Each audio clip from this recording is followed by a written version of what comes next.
Entering the house, he heard a noise. Sounds that he knew well, but did not expect to hear. The reason he came home early didn't matter, it just happened. His love died when he opened the door. There was a fight. "John, do you have any idea who he is?"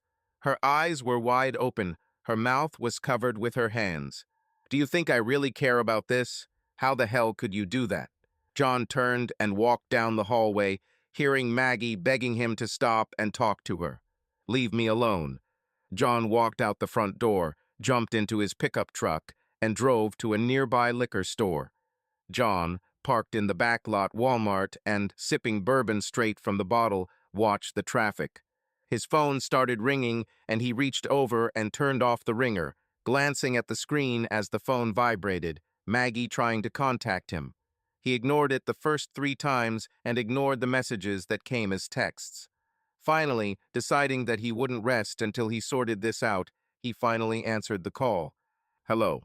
John, where are you? Come home so we can talk. We need to end this." "He is dead?" "Who is dead?" "Oh, you mean Brett?" "No. He got angry, made a bunch of threats about what he was going to do to you, and left." "Nice to know." "John, I have to go. Don't call again." "John, where are you?" He disconnected and returned to communicating with the bourbon. When he woke up the next morning, he felt the pain and nausea that comes with sleeping in a pickup truck. It never occurred to him to go to the hotel until he was too drunk to drive. In a way, he thought that the hotel bed was too good, that he needed to suffer a little more. He felt like crap, his mouth was dry, and there was a disgusting taste. He needed to drink coffee and take a leak, but not exactly in that order. He looked at his phone, realizing it was already 7:30, grunting from the pain in his neck as he climbed out of the truck at Walmart, buying a pair of jeans and a new shirt for work. He drove to the office and changed clothes in the truck. Sitting at his desk, closing the office door, he looked at the phone again. There were 37 messages, 20 emails, and 3 missed calls from Maggie. Bob walked into John's office and waved his hand in front of John's face. "What's happened?" "You drink it or bathe in it. Smells like Maker's Mark 2019. Such a good year." John smiled for the first time.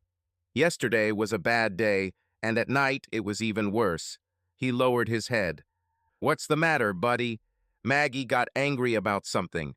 If you show up like this, she'll get even angrier." "Fuck it." John looked at Bob. "You've never done the right thing. You never slept with her, did you? You're joking, aren't you?" "What's the matter, guy?" "You know that I returned early. I was supposed to return only on Friday, right? She's cheating on me." He threw his head back with a groan of pure agony. "In my house. Oh shit, you are sure?" He stood in the doorway in shock for a minute or two, and a fight broke out between us. "Holy crap, someone from the law firm. I don't know who the hell he is." "I know, I just can't handle it. I used to love her." "Why?" The pain in his voice was unbearable. "I gave her everything she wanted. I loved her more than I thought possible." "Why?" A single tear slowly rolled down his cheek. "Did you ask her?" "No, I don't want to talk to her." "You'll never get answers if you don't do this." "I know, I want to know the answers, but not now. I need to disappear for a while." "Are you leaving here?" "We worked so hard to get this place here. We've been working on it since we left school." "Don't give up. I can't afford to ransom you." "We'll figure something out. We have time. I'll take the ship this afternoon. I'll call you when I arrive." "John, wait. Where are you going?" "I won't know until I get there." "I call you. Keep paying me my salary. When you feel like it's unfair, call me and we'll figure something out. I'll turn on my cell phone if I'm within range. I'll continue to work on projects, just from a boat or something like that once I get settled somewhere. I will send you my new direct deposit bank account number as soon as I open it." John gathered the things he thought he would need and walked back to his truck.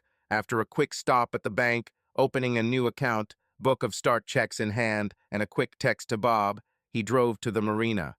Dock sounded hollow as he walked down to his slip. Down deep was a small 33-foot Grady White with a beam of 11 feet, 6 inches. The cabin was small, but big enough for him. He bought it with an upgraded fuel tank, 560 gallons of gasoline. He drank fuel fast and heavily, but the twin Yamaha 350 was definitely pushing him through the water. He sat back with his glass and looked at the GPS screens, calculating distances, fuel consumption, provisions. Stop in Virginia Beach, another stop in Charleston, Jacksonville, Florida, Cape Canaveral, Fort Lauderdale, and then Nassau. A couple 100 miles a day, and he'll be there in a week, or if he's lucky, in 2. If he goes east, he'll have to ride it for a couple of days, but if he goes further north, he won't. Planning distracted him from the pain. He just needed to get out of there quickly. For a moment, he was overcome with fear as he thought that he would be found before he left. One day, no one will find him at sea. He knew the coming week would be painful. The only thing he could do as he rode down was think. He thought about the danger of making such a journey alone, but decided that he didn't really care. It wouldn't be the worst way, and maybe even the worst. He just didn't care. It couldn't hurt more than it did right now.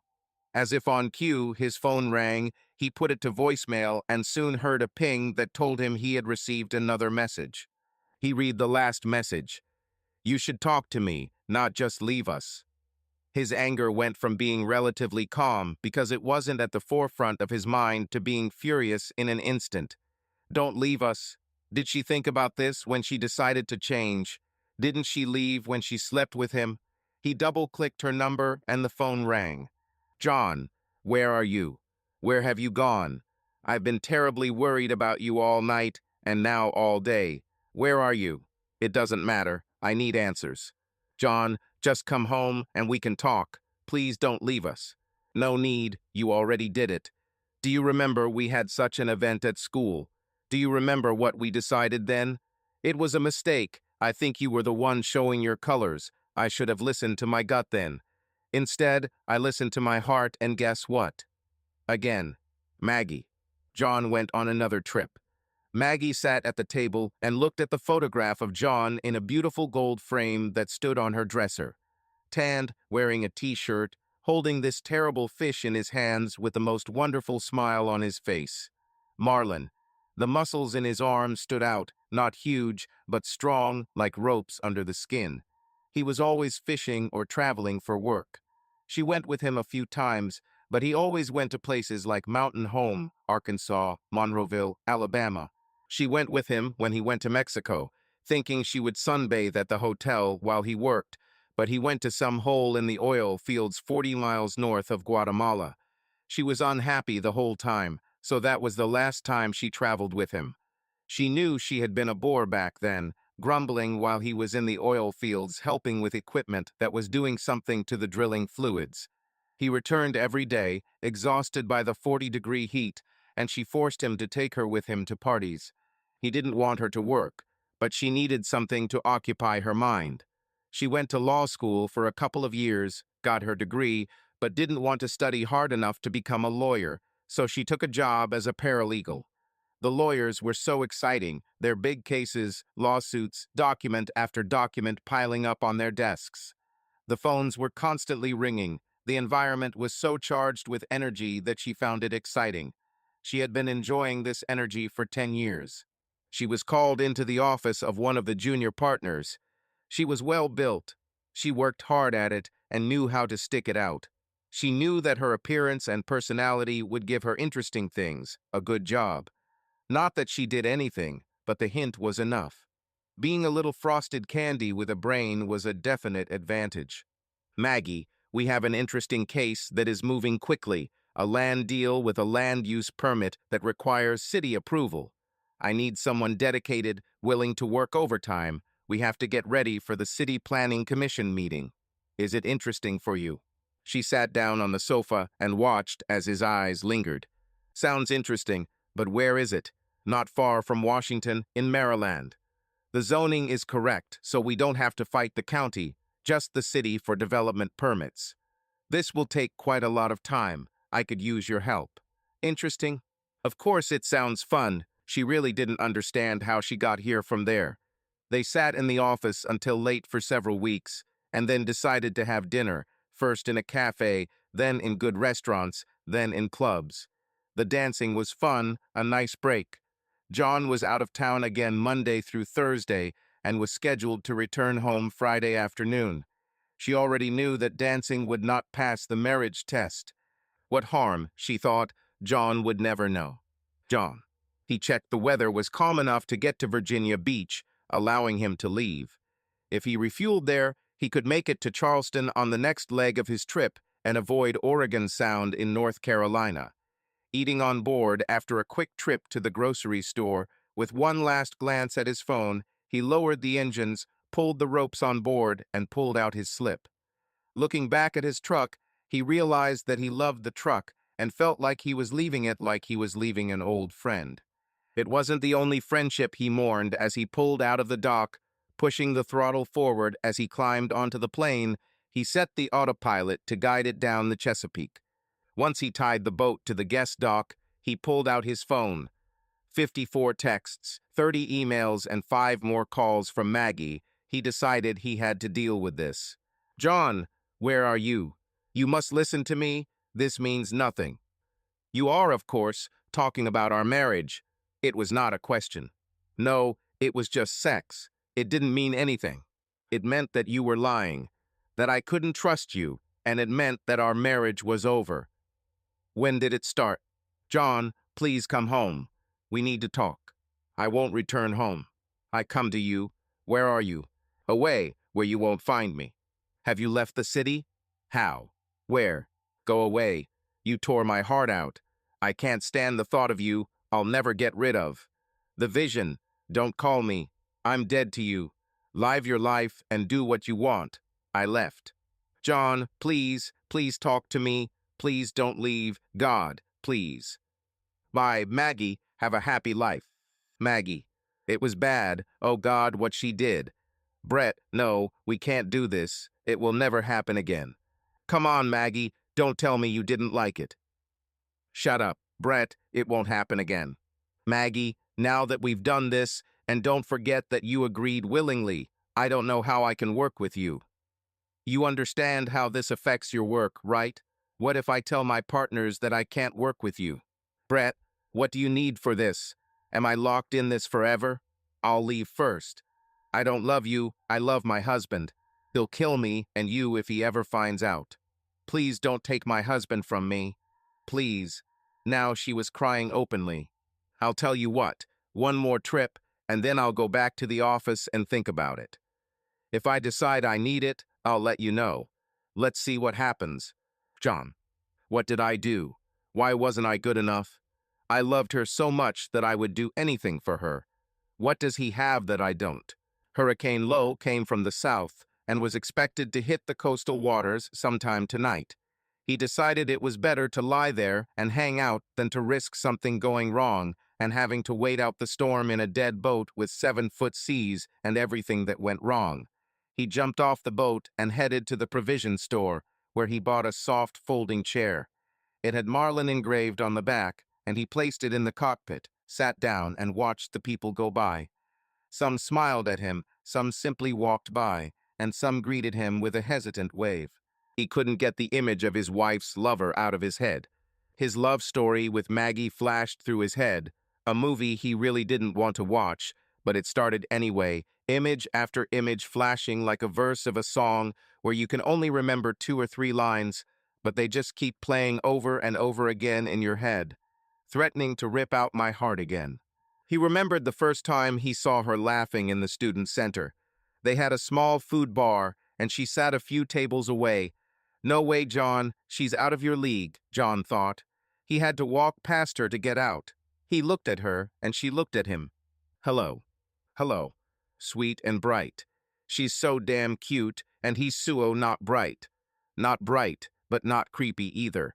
I hope she remembers me in an hour. She must get this often. He knew that he would remember her for a long time. A few nights later, he stood at the door of the student dormitory as people came and went. Hi, I saw you the other day at the Seagull's Nest, right?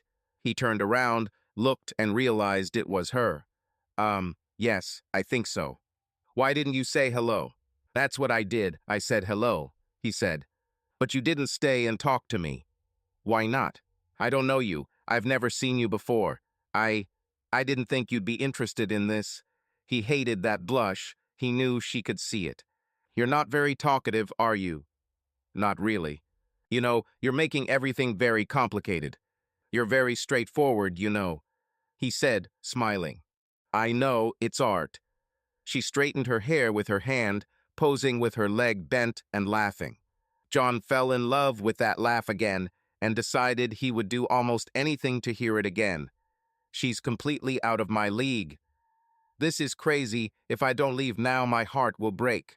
Well, I guess I'll go. I have a test tomorrow, and I need a couple more hours to check. Wait, what are you studying?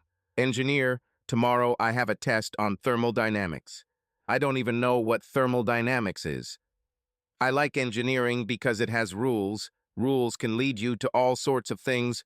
You just have to be creative when you look at them and maybe apply them a little differently than someone else to succeed. I try to apply rules and trends to life in general. It helps me understand things. I don't know what you're getting at. She smiled, looking at him expectantly. It's like that. From across the room in the middle of the day, just like last time, you're at least a 9. When you smile, at least you're a 9.5, and when you laugh, you're a solid 10. I 5, maybe on a good day 6. She laughed. The only rule of dating that I have been able to figure out is that you never date someone who is 1 or 2 levels above you. Any wider gap and lower level will suffer. I'm the lowest level here. Come on, you don't really believe in this, do you? Absolutely right. Take us for example. I worship the ground you walk on, convinced that the only reason you don't walk on water is because you don't want to get your shoes wet. You would know that I'm obsessed with things like school or the projects I'm working on. It's out of my control. It's just who I am. I know that. He smiled at her, and she found his smile sweet, almost boyish, as if he had a secret that only he knew. I'm also absent-minded and quite a slob. No, not really. I just have a very high tolerance for clutter. He smiled again and spoke loudly over the noise of the party. You will begin to smile less and will not laugh at all. Then some great guy will find you, and you'll decide that maybe you deserve better. Every time you look at me, you are convinced that you can do better without being overconfident. He smiled at her as she looked at him with wide, icy blue eyes. Don't look at me like that, it's distracting. She laughed again, throwing her head back. Boldness is defined as self-confidence that outweighs skill, but you definitely have the assets to do it better than I do. So, of course, not in a cocky way, but if you continue, you will be away from me again over the course of the days, weeks, or perhaps even years as this story unfolds. In the end, you will dislike me, maybe even hate me, and I will leave with a broken heart. Maybe we should just skip to the end. It's much less painful. You are crazy. You can't know that, can you? She said, laughing. Well, in my mind, I just got into a relationship with a beautiful woman. We went through the whole relationship, and you never swore at me, and we parted as friends. Overall, have a nice day. Have a happy life. He pushed away from the door frame and turned to leave. Wait. He turned and looked at her. There was a slight sadness in his eyes, laughter in hers. With everything that we meant to each other during this relationship, she made a quote sign with beautiful, neat hands with long, pointed fingers from a manicure, and all the trials and tribulations that I had to go through, it was so hard. She ran the back of her hand across her forehead. Are you just going to leave? No goodbye kiss, nothing. He kissed her. He leaned over and whispered in her ear, bye, and he left. She stood there, stunned, frozen, watching him make his way through the crowd, out of the building into the darkness. As soon as she came out of her trance, she tried but was unable to get through the crowd fast enough to catch him. When she rushed out the door and looked both ways, he was nowhere to be seen. 2 days later, he was sitting in the student center reading a textbook when she walked up with a playful blonde. Hey, Mindy, this is my ex. We were very happily married for a while, and then he lost his confidence and left. Hi, ex. Hi, Mindy. He doesn't even know your name. You weren't married, Mindy said, looking as if she was in on the joke, but wasn't quite sure. Well, we could. What is your name? If I'm going to yearn for a lost love, I should at least know your name. John. Maggie. She reached out and shook John's hand. They started talking, and when they looked up, it was already dark, and there were very few people left in the student center. At some point, Mindy went somewhere. None of them noticed this. Thank you for your time, Maggie. Have a nice weekend. I'll look for you nearby. John, if you asked me out on a date, I would probably say yes. Maggie, your 10 against my 5 just doesn't work. John, you know that the rating includes not only appearance. Is that the only thing you're interested in about me? And by the way, you're definitely above a 5 in looks. No, that's not true. But now that I know how smart you are, how sweet, it seems to me that this is not so. Yes, but now that I know you and how good you are much closer to a 10 than a 5 in my eyes. Don't sell yourself and don't make decisions for me. Besides, what don't you like about me? Why do I scare you so much, Mr. Sexy Man who doesn't know this? Ha! Are you asking for compliments? Let me think.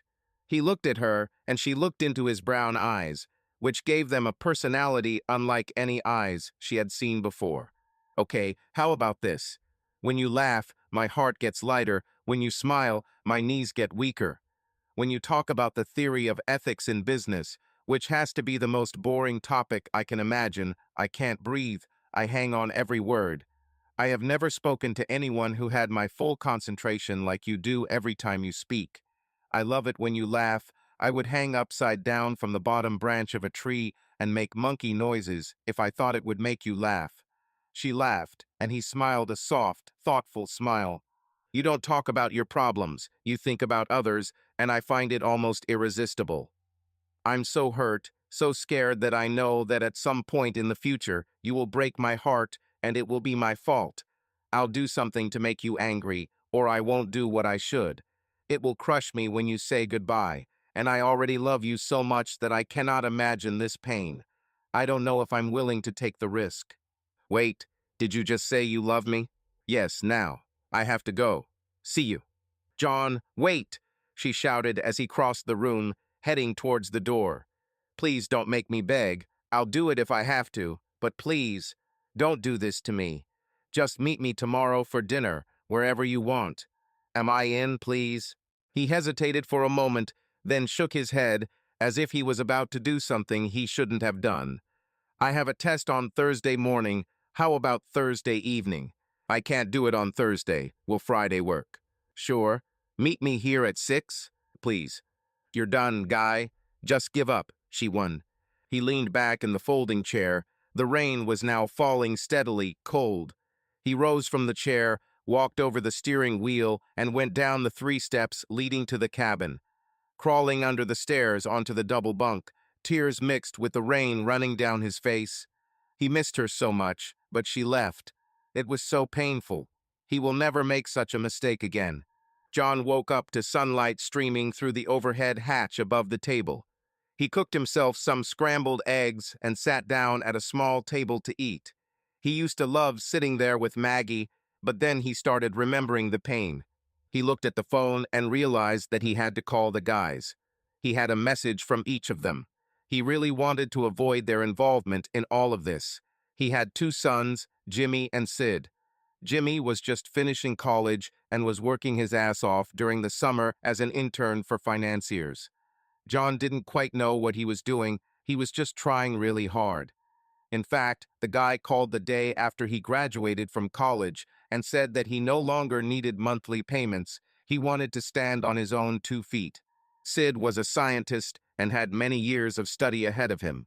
He was working on his doctoral dissertation. I think he was good for another 3 years or so. He agreed that the company he works for would pay him a salary, tuition, and books. He had to work there for 3 years after he graduated, but he was covered financially for almost everything, with a large salary. He had the same love of the sea as John and began to study oceanography. John always teased him about spending so much time learning how shit rusted in salt water. The thought of this brought the first glimmer of a smile in days. Hey, Sid, I saw you called. Hey, Dad, where are you going? I decided to take a break. I'm away. Traveling. Mom is going crazy. Dad, what happened? You don't need to know that. Just know that it was bad, and I need to get away for a while. Mom wants to know where you are. No, and I know what you'll tell her if I tell you, so I'm not going to tell you. Please just stay away from it. I will be in touch. Dad, what have you done? I didn't do anything. Just know that I'm away and will contact you as soon as I get there. If you need anything your mother won't give you, call me. I'm going to be in touch for a few days, so leave a message if I don't answer. You're on a yacht, right? Did you go north or south? Yes, I went north or south. I have to run. I'll call you. I love you, Dad. I love you too, Sid. Jimmy's call was predictable. Dad, where does he wear it? What did you do? Mom is hysterical, constantly crying, and doesn't know where you are. Since yesterday, she has been calling me once an hour and asking if I have heard from you. What did you do? Didn't do anything. Dad, go home. You're acting like a child. Jim, I want to tell you not to get involved in this, not to take sides until you hear the whole story. I'll be gone for a while. I'll call you from time to time. If you can't tell me what you did, don't worry. The tone of the voice set John off, the anger that had always been lurking beneath the surface since he'd watched Brett pump boiling over. I want to tell you again, Jimmy, don't take sides until you know what you're talking about. Once you know, then you can take sides and the dust will settle where she wants.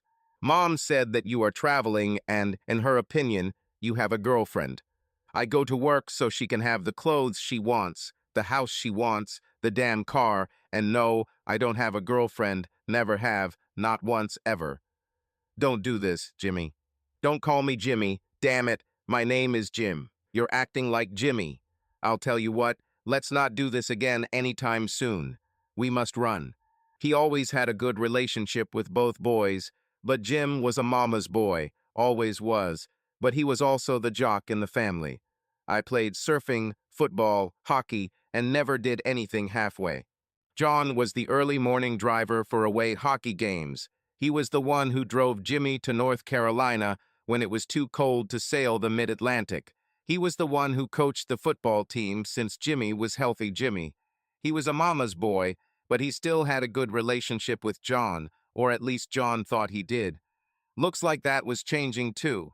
He knew Sid would be patient and calculating, but Jimmy, he would quickly take sides. Another weather check between Virginia Beach and Wilmington. North Carolina told him it would be a good day for sailing. He had 3 days of calm seas before the next system picked up a bit. He should be able to do St. Augustine in 3 days. Then he lay down for a couple of days before his foot hit Palm Beach. It's been a long journey. He followed the channel through the bay and found himself back on the open sea. South, definitely south. As soon as he hit the open water and turned on autopilot, the movie in his head started again. She says you're the best she's ever had. He was sitting on a low concrete wall in the courtyard. She called and said that she needed to talk to him, that it was very important. He decided that he had nothing to lose. Becky, we only went out to dinner twice, to a movie once, a picnic by the river, and a barbecue. That's all. We kissed a couple of times, but no more. John met Becky at a barbecue. She was another bubbly blonde who was Maggie's sorority sister. Maggie gave her his number. John was sure of that. I know, but she still says that she was the best in her life. She's a sure thing for you, you know. All you have to do is make your move. Are you kidding me? She asked you to call me? Are we still in high school? Next call is to her. And then you call me again to tell me what she said, etc. I won't play that game. John, sometimes she wants to be with you more than on Saturdays. Becky, last question. Why me? I see guys chasing her all the time, but why me? Please, John, call her. She's moping because you haven't called her for a couple of weeks. Do you think she knows that a telephone is a two-way communication device? She could have called me. Becky glared at John. I'll call her. John met Maggie at the doors of the girls' dormitory. She was sitting on the stairs waiting for him when he arrived. Hey, Maggie. Hey, Becky. How are you? Hello, John. She turned to Maggie and ran her hand over her shoulder, as if removing a piece of fluff. "Don't be late, dear. I'll wait for you upstairs." She laughed and ran up the stairs into the house. "John, can we talk?" "Of course, here." "No, too many eyes and ears, if you know what I mean. Let's go for a walk." As they crossed the field separating the undergraduate and graduate dormitories and sat down on a bench, Maggie shuddered. "John, do you like me? Do you find me beautiful?" "I thought we figured that out in our first conversation, Maggie." "Do you know what the problem is? What am I missing?" John sat in silence for a while until a dark blue Porsche drove by. The window was down. A young dark guy leaning out of the window was shouting at them. "Sweet baby, come on baby, let's go for a ride." John smiled as she gave the guy the finger. "That's the problem, Maggie. Every guy who's ever seen you wants you. Sooner or later, I won't be able to stand it. I'm kind of an old-fashioned guy. I want relationships that go somewhere. I just don't see how we can handle the pressure you put on the other guys. I need exclusivity, it's just what I need. I will not compete in matters of the heart. It's either right or wrong, it's not a competition. I saw you on campus with others. You were flirting with them. I couldn't stand it. It just doesn't work for me. John, I'm not interested in anyone anymore." When I went to Bogart's for drinks with the guys on Wednesday last week, I didn't think that was right. I don't know his name, but I know this guy. You seemed quite friendly, holding hands at the table. John, he doesn't mean anything to me. It was just a date between friends. We are no exception. Why didn't you let me know you were there? Well, I guess that means it's not working for me. John, if you want to be exclusive, I can do it. Can you? What happens when I have to write an article, when I'm working on a project, or even worse, when I have a business trip? Yao, you can just wait for me? Are you going to miss the big party, the event of the season? John, I only want you. I'll break up with other guys. I can wait for you when needed. They're all just friends, not like you. Maggie, you should know that I'm bad at sharing with others. I'm not jealous. I won't watch your every move, but it will only take one time. Once trust is gone, it's gone. It won't come back. Ever. John, I understand. I will never lose your trust. I promise. So we are officially in a relationship. John blushed. Maggie thought it was so cute. Yes, John, thank you. They walked around campus for several hours and had lunch in the student center. When they got out and started to cross the road, Maggie sprained her ankle and would have fallen if John had not caught her. "It hurts." John carefully placed her on the ground and carefully removed the tennis shoe from her foot. She didn't seem damaged, but what did John know, right? "It's not a fracture. Can you put pressure on it? Let's get you to the ambulance. It's next to my apartment, not far from here."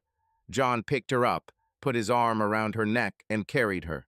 A couple of hours later, claiming a slight sprain and receiving instructions to stay as far away from exertion as possible, they left. She limped a little, and John took her to his apartment. He carried her up the stairs, putting her down only to insert the key into the lock. John thought, returning to what was here and now, to the boat bouncing in the growing sea. He looked at his GPS and saw that he was almost directly east of the bay. He slowed down the gas a little and turned west toward the bay. His eyes struggled to focus through his tears. The most terrible thought came to mind. I wonder if this was her first time with Brett. The pain was almost physical, and the anger returned in full force. After refueling the boat, he drove into a temporary house he had rented for the night, went downstairs, and pulled out a folding chair. He sat on the deck with a bottle of whiskey at his feet. John was too green to go the next day, so he just lounged around the boat. His phone continued to vibrate, but he didn't touch it until it reached the edge of the table. A little more every time he called, the next call would definitely send him to the floor. It was amazingly fascinating to him, like watching an ant walking along the sidewalk. "Hello. John, where are you? Why don't you want to come home so we can talk?" She simply dove into the argument. She didn't even say hello. "This is not my home anymore. I don't live there anymore, and I'll never come to your house again. John, please, don't do this. please. But it didn't mean anything.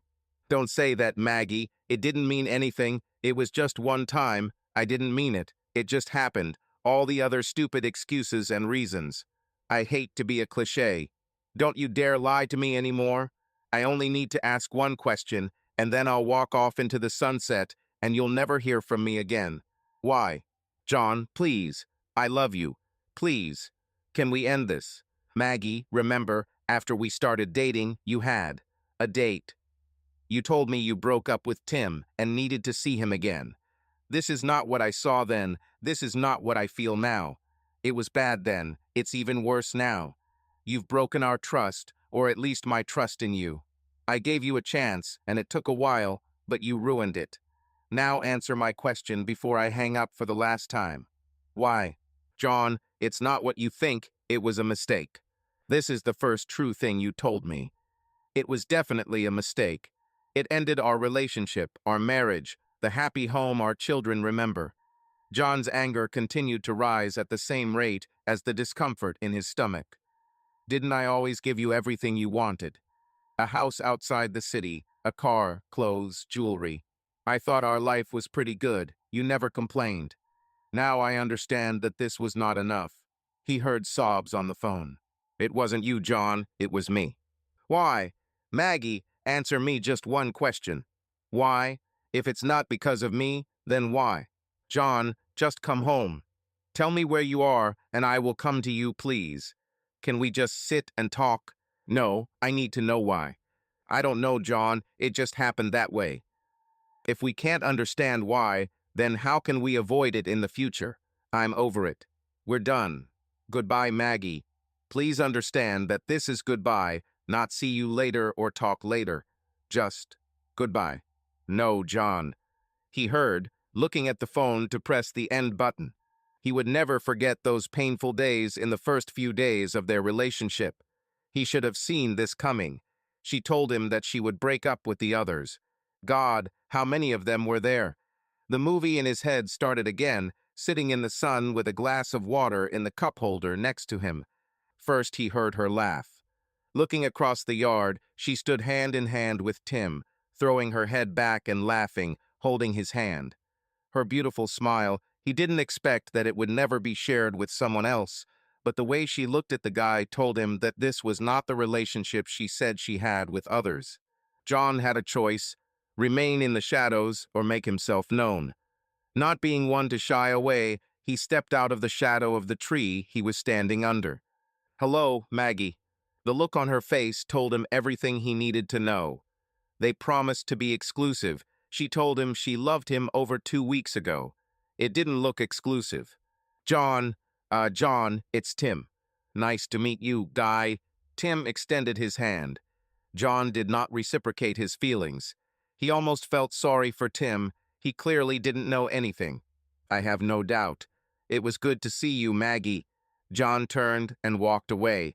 He wanted to hit and hurt someone, but he just couldn't do it. John, wait, sorry, I don't have time. Maggie froze in indecision. She was going to break up with Tim, she just didn't have the time yet. She felt her face turn pale and a strong fear settle in her stomach. Honestly, she was about to stop talking to Tim, who was standing there looking at her, and then at John, when he turned the corner of the building, walking out of sight. Then she realized what he meant by this. Who was that? Tim asked, uncertainty showing on his face. It was John. That's what I wanted to talk to you about. What do you mean you wanted to talk? He's my boyfriend, I guess. Then why are you here with me? I wanted to talk to you face to face. Maybe at dinner. I don't blame him for being angry. What a bitch you are, Maggie. Tim, wait. John went to the library and really tried to study, but it just didn't work. He knew it was useless, but he tried anyway. In the end, he gave up and went home. Hey, are you here? That chick you were talking about was trying to contact you. She calls about every 20 minutes. The phone rang as if on command. I don't want to talk to her. What will I tell her? Tell her I'm not here and to stop bothering you. What did she do? Run over your dog? Cruel person. Hello? A short hesitation. No, he's not here. I was told not to expect him today. I don't know where he is. I just know that he's not here." John heard her reply from across the room. Ray hung up and smiled at John. "Let's go have a drink and tell old Ray about everything. I buy the first 3 rounds, then you're on your own." Late that evening, Ray put John to bed. Today, he had heard enough about St. Maggie. As soon as John got drunk, he started talking about meeting her, spending time with her, watching movies, what he liked about her, which was almost all. Then he continued whining until his speech became slurred and conscious thoughts did not weaken. Ray was glad that he had finally calmed down. It can't cure everything, but sometimes a good drinking session can cure a lot. John left campus after the exam. He spent a week at home, communicating with his mom and dad. His father is the one who made him go on the boat. His father sailed and had a nice 32-foot Nicholson. John fell in love with the sea, with the wildlife swimming after dark, following the light tracks of a dolphin following a boat at night. He fell in love with the night sky near the shore. The stars were so bright. He lay on his back and just watched the stars move across the sky. It crushed him that he couldn't share this with Maggie. Maggie was already waiting for him when they arrived at the house. "How did you find me? I didn't want this. I went to look for you, and when Ray tried to explain to me that you had left, I saw an envelope addressed to you on the table. I went to your house, but only your mother was home. We spent the day together, and I told her what happened. Finally, she told me that she was returning to shore today, so I walked to the nearest pier and waited. She didn't tell me where to find you. I arrived here at 7 a.m. today, but I was so afraid that I would miss you. She told me not to expect a warm welcome. She told me that you don't open up often, but she told me that she knows something is bothering you. It's not like you to drop out of school like that. She was right. I don't want you here." "Why, John? I told you I was retreating. I said it might take some time. Did you sleep with him? Why are you asking me this?" "No, I didn't sleep with him, John. Well, not this time. We said we were exclusive, and that's what we are, abandoning everyone else from the moment we agreed." Tim didn't seem to understand this. "He left me in the yard. I never saw him again and never will see him, John. I thought he was a smart guy. John, you are all I need, please." He was about to leave. "I didn't expect to see you with him. This hit me quite hard. I won't compete for you, Maggie. It either works or it doesn't. You either love me or you don't. If you love me, you won't want to be with anyone else. If I ever find out that you are with another guy, it will mean that you don't love me, and that will be the last time you see me. Look, I came here to see you, so you know I took our promise of exclusivity seriously. It didn't mean anything to me. I understand what it looked like to you, and I'm so sorry. This will never happen again. Can we go back to the way things were? Please don't leave me this. Please. Maggie, if you had been honest with me, I would have managed. I would hate the idea of you dating another guy, but I could probably handle it. Not knowing and tripping over you like this.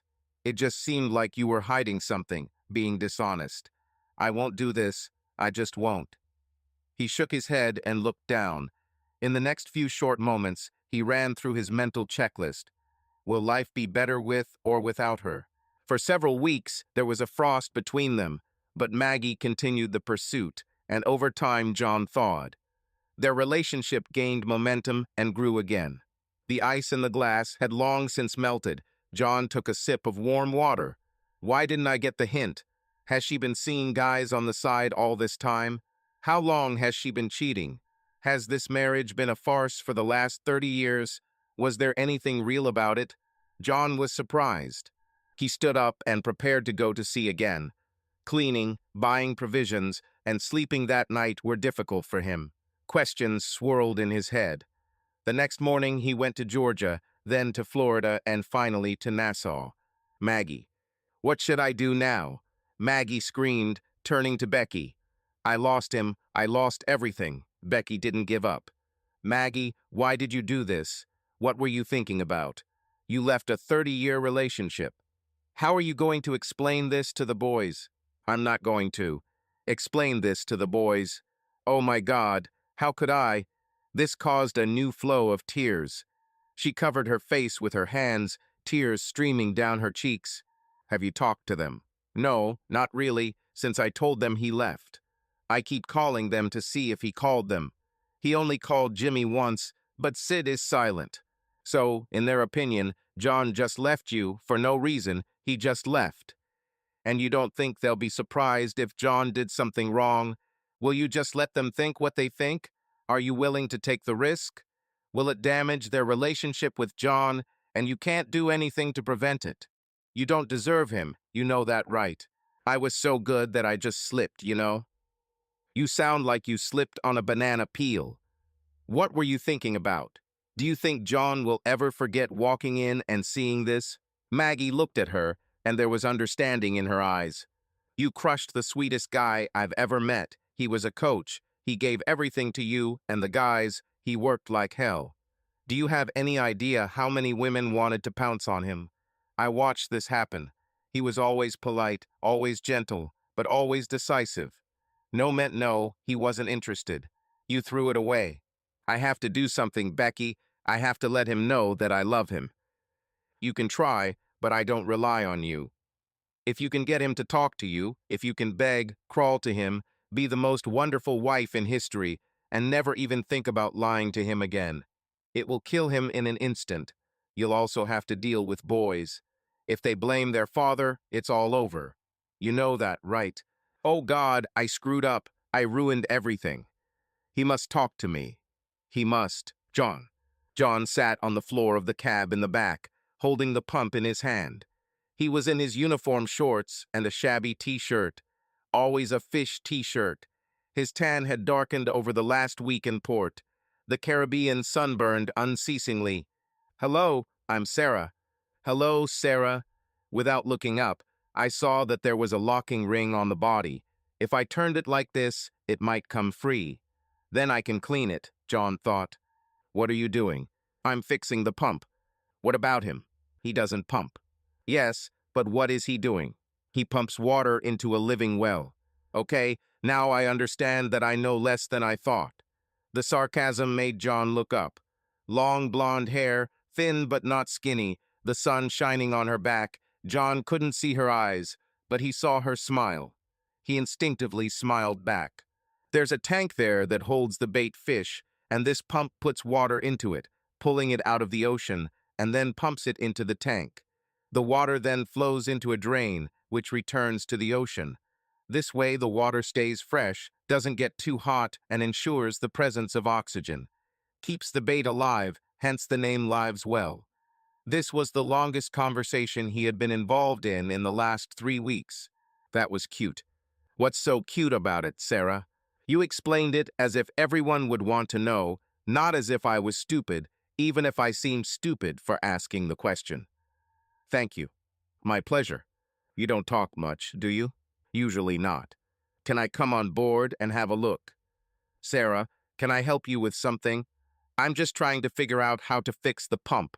I wanted to go fishing in the morning. Sorry if you don't want to be disturbed. I was just... Our mom and dad decided that it would be useful for me to sail here on a yacht. But they just remind me of bad things. Things I really don't want to think about. John looked at her again. She hesitated, apologizing. He saw the pain flash across her face, only to disappear a second later. Well, if you're looking for company, I'm not sure I'm the right fit right now. I try not to think about bad things too. Are you here alone?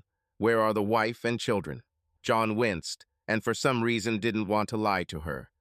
The wife will soon become an ex at home. The children have grown up and left.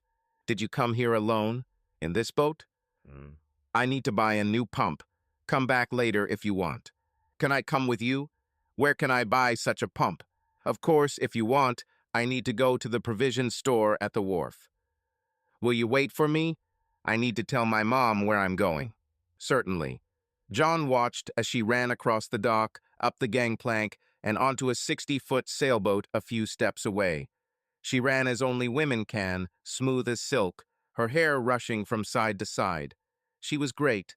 A man peered out of the cabin onto the dock, and John waved shyly. He didn't wave back. Sarah ran back along the dock, her white shirt with small pink horizontal lines almost completely hiding her body, loose and conservative. When he could see her face without sunlight, he decided that she was probably about 30. Tiny wrinkles appeared at the corners of her eyes, and a crease appeared at the corners of her mouth. Eyes that are both beautiful and smart, insightful, wise. Do your parents mind if you come with me? Yes. They're just playing it safe. I went through some bad times before we came here. I'm really sorry. They walked up the pier in silence, and as they approached the pier office, the music of the steel drums grew louder. There was a tiki bar with a sand floor, and several people sat at the counter watching the band play. John asked Sarah, "Would you like a drink? It would be great. Are you sure everything is okay? I mean, do you have time?" "Yes. I haven't really talked to anyone for a couple of weeks. Just me and Deep Abyss. I'm stuck on this fucking boat with my mom and dad, the couple of the century. Not exactly what I need right now." "What do you need now?" "A glass of white wine." John smiled at her. They sat at a table away from the bar, away from the noise and bustle of the orchestra.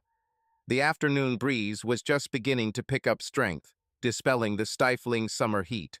"So, John, how long are you going to stay here? What's your story?" "Let's figure out why they are, I quote you. A couple of centuries and why it drives you crazy in the first place. I went through a difficult divorce, and my parents decided that I needed to leave. They decided that we would come here, rent a boat, and sail away from here." She laughed, musically, melodiously, and at the same time sadly. Her teeth were dazzling white, and her eyes were soft green. "And what's wrong with that? They seem to care about you." "A bad divorce, and I'm stuck on a yacht with two people who have been head over heels in love with each other since they were 16. Just reminds me of what I'll never have. I love them, you know. Very, very strong. It's just a pity that Dad doesn't know how to swim or didn't hire a captain who can. I don't know what to wish for. I thought I had it all. I had a good job. I thought I had a good marriage for 20 years, a house with a white picket fence, a kid doing well in college, and one night it all fell apart. It was all over in one night." A tear rolled down her cheek. "I'm very sorry that I fell on you, John. Sorry, I have to go." "Sarah, please don't go. She can't be old enough for all this to happen. It just can't be," John thought. "I've been doing this for almost 30 years, and it all happened in 15 minutes. It was during the day, not at night, but the end result was the same. I left and never returned." "Oh, John, I'm so sorry. Are you divorced too?" "No, I haven't gone through this process yet." "Have you talked to her? What happened when this happened?" "I talked to her several times on the way here. Just short conversations, more questions from me than anything else. There aren't many answers. Let's see, it's a week and a half to get here, and I've been here for almost a week." Sarah leaned back in her chair and looked at John with a sad expression. It was the most caring look John had seen in months. "So recently, John, do you want to talk about it?" "Maybe someday. Not now. When are you coming home?" "We have 2 weeks left on the ship, but we can return earlier." Dad tried to steer the boat, but it turned out to be much more difficult than he remembered, and Mom and I don't know anything. There's nothing we can do to help. This must really suck for your dad. John looked at his phone, 23 unread messages. He opened his marine weather app. "There will be a little strong wind today, but tomorrow everything will be fine. Maybe we can take the boat out for the day. Do you think your father will let me help him drive the boat?" "I don't know. I wouldn't want to offend him, but maybe so." "Don't tell me you know how to control her." "Yes, my dad had a 30-foot sailboat when I was younger. We sailed a lot. It wasn't as big as your boat, but I can't imagine the principles are much different. Will you have lunch with us tomorrow? Can you tell Dad this and see?" Sarah leaned forward in her chair, her gaze intense. She looked so worried and scared at the same time that this wasn't true, that this wouldn't work. "I think we can work out something. Meet here tomorrow at noon." "Oh, John, I'm so sorry. I understand what you're going through, and I'm asking you to help my family." "It's not fair." "It's okay, Sarah. I don't mind. Really. The next day at noon, John walked up the dock ramp and saw Sarah waving at him as he approached the bar. He reached out and shook the old man's hand. "Sir, John Baker. Nice to meet you." Ben Livingston. The smile did not reach his eyes, and he looked at John suspiciously. "I understand that you are sailing." "Yes, sir," John answered, sitting down in the empty chair opposite Ben. "My father owned a 32-foot Nicholson when I was younger. Instead of baseball and camping, we swam in the summer. He eventually sold the boat a couple of years ago when he could no longer operate it on his own. John, this is my mother, Beth Livingston." Beth was an older version of Sarah, still beautiful, with the same smile. "Hi, John. Thanks for meeting with us today. Sarah told us that you can sail, and Ben was very excited that maybe tomorrow we'll sail on the boat. We don't want to take advantage of you, but it would be a really big favor for us." Ben and Beth interrogated him with practiced skill. Ben asked technical questions and Beth interjected difficult questions during the conversation. On reflection, John realized that they knew much more about him than he was willing to share. All three of them knew that he had caught his wife cheating, that it was still too fresh to know what he was going to do, the past of his boys, the fact that he was hiding from everything down here with no schedule.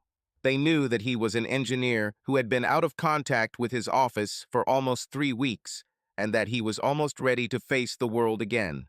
The schedule for tomorrow was drawn up in advance. John lay at the bow on the sailbags, watching the calm water approach him. A light breeze allowed them to move freely on the shallow waves of the ocean. Sarah settled down next to him, also lying on her back and looking up at the sky. "Penny for your thoughts, John. They probably aren't worth a penny. In fact, I'll probably have to pay you. You know that you made Dad happier than I could have imagined just a day ago. He's better than he thinks. I did little but give him the confidence to make decisions. He is okay. John, what are you going to do? Now I'll have to pay you. That's exactly what I was thinking. I think my break with reality is coming to an end. I need to contact the office. I'm sure I have some things to do. I'm going to have to clear things up with my kids, and I'm going to have to contact her and start dividing things up. Get ready to go," Ben shouted from the helm. "He's at his best, isn't he?" Sarah said as John began to rise with a rare smile on his face. "Good to see. Look how your mom is looking at him like he's about to fly into space or something." There was a cloud in John's eyes. "I thought I had it, sorry." John released the port line as the sail began to sway as he turned, and pulled the starboard slack as the boat began to heel as he turned. To his satisfaction, he adjusted to the sails, confident that they were getting maximum thrust from the light breeze, the mainsail leaning without the slightest trepidation. Looking up, he saw that they were sailing downwind towards the port, and knew that his calm day of sailing would soon come to an end. He sat down again on the canvas bags. "I'm not looking forward to it. I know how you feel. I went through this about a year ago. John, no matter what happens, I would like to keep in touch with you." She didn't think John could hear her heartbeat, but it was there. "I know this is not the time, and this is not what you are thinking, but in just a couple short days you have reminded me that there are decent people out there." She blushed, looked at him, and just as quickly looked away when he caught her eye. "Decent people. Sarah, if we had met at another time." Later, when the sails were reefed, John steered the boat into the slip. Making sure the ropes were securely tied, he leaned over and turned off the diesel engine. "It was fun, Ben. Thanks for a great day. Brings back a lot of good memories." "Thank you, son. Are you going to spend another day this week?" Ben smiled hopefully at John, his silver hair blowing in the wind, his cheeks stained red from the sun. He had the expression of a truly happy man. "I would love to, but I'll have to go on my own schedule. Can I call you back?" "Certainly. Just let us know when you want to come out. I know Sarah will love it." "I would like it too, sir. Can you pack everything and wash the boat, or do you need help?" "I think women are already working on this, but thank you." Ben smiled and pointed to Sarah and Beth, who were scrubbing the deck with soapy water. "Then I'll leave. Have a nice evening." John slid from the gunwale on the pier, smiling. I feel like a British captain during the Second World War, he thought, returning to his boat. Crawling into the boat reminded him of his loneliness. He felt even more alone than the day before. Maybe he was starting to feel again. Maybe this is good, maybe not. Anger surged through him again. He took the phone and turned it on for the first time in a long time. Voicemail and messages weren't his priority, so he dialed Bob. You're alive. John, I'm really starting to worry. Where the hell are you? I'm in Nassau. Wow. How are you doing, buddy? Are you okay? I'm still very angry. I know I have a job to do even while I'm here licking my wounds. Yes, John, we have a problem with Alexander's equipment. They have valves and motors that constantly fail. They want a new design to fix it. Can we move the valve or fix the damage or whatever? Do you have time to deal with this? Email me the plans, Bob, and I'll take a look. I will answer you by the end of the day tomorrow. If you do this tomorrow, I will feel much calmer because of your direct contribution. Yeah, about my direct deposit, hold it for a day or two. I need to start separating things, sorting out my investments. Speaking of which, she calls every day and asks if she has heard from you. Can I tell her we talked? Until you tell her where I am, you can assume we were talking. If you talk to her, tell her I won't talk to her again until she tells me why. I already told her about this, but I think it won't hurt her to hear it again in a different voice. John, how can I contact you? I called your cell phone several times with questions, but it went straight to voicemail. I turned it off. I'll call you every day at 3 o'clock if I'm not fishing. If I'm not there, I'll call you when I get back. John and Bob discussed various projects that went from equipment startup to maintenance phases for over an hour. They discussed the normal day-to-day running of business and personnel issues. It was a normal conversation, and the normality of the conversation didn't hit John until he hung up. Dad, where the hell are you? Now it's not funny anymore. Mom is going crazy. She calls me every day and asks if I have heard from you. Jim called me too. Where are you and what happened? Asked Sid. Sid, I really don't want to get into this. It was really bad, and I don't see us coming back from this. Mom told me the cops were looking for you. What did you do? I hit someone. That doesn't sound very good, Dad. When are you going to come back home? I'm not sure I'm going to do this for anything other than a short visit. I need to clean some things up, and then I'll come back here. Where is it, Dad? Just not in the city. Once I work things out with your mom, I'll tell you, and you can come visit me. Jimmy is going crazy too. He said your last conversation didn't go well. He is very angry and wants to know what you did to Mom. She doesn't tell us anything. She just cries a lot. In time, he will get over it, and so will she. Come on, Dad, just tell me what's going on. Please. Just understand that I'm fine and I'll be back soon. I'll let you know when I arrive. Maybe we can have dinner or something. Kristen would like to see you too, Dad. Tell her hi, and I'll call you in a week or two. John ended the call, pulled out the chair he'd bought on the way down, and popped the cap on a new bottle of whiskey. John woke up to Sarah pulling his arm. Come on, John. You need to go to bed. You shouldn't be here. Not now. I'm not a very good person. Oh, bullshit. Get up, go to bed, and we'll talk in the morning. You know you're beautiful, right? In your condition, everyone is beautiful. Not all. Sarah smiled as John stood up unsteadily and stumbled down the 3 steps into the cabin. She laid John on the bed, covered him with a blanket, and kissed his forehead when the first snoring began. We'll talk in the morning, John. She watched him sleep for a few moments, then stood up and quietly climbed out of the boat. John woke up, trying to count the hangover he'd had lately. For some reason, this was extremely important to him right now. John, get your ass out of bed. Come on, I've got bacon and eggs for you. John stumbled up the stairs and Sarah laughed. You did it better last night. Yes, about last night. Was I a bad guy? If so, then I'm very sorry. You said that I'm beautiful and that you love me. If you're serious, then everything is fine. If it was bullshit back then yes, you're the bad guy. Oh, I'm sorry. I mean, yes, you're beautiful. But uh, John, I'm kidding. Relax. But I want you to talk to me this morning. Can you turn off the sun? It's terribly bright, John said, covering his face with his hands and rubbing his red and blurry eyes. It's good for you, vitamin D and all that. So, John, what happened? Do you really want to know my full and terrible story? Yes, I want to know what's eating you inside, John. It's not good to keep it all inside. You know, I caught her cheating with someone, her boss, from work. You said caught, but what does that mean? Did you hear her speak? Saw it somewhere? Found a receipt? No, I went into their bedroom. Damn, what did you do? I hit him. You haven't talked to her since then. I talked to her a couple of times on the way here. I told her I wouldn't talk to her again until she told me why. She didn't answer my question, and I haven't spoken to her since.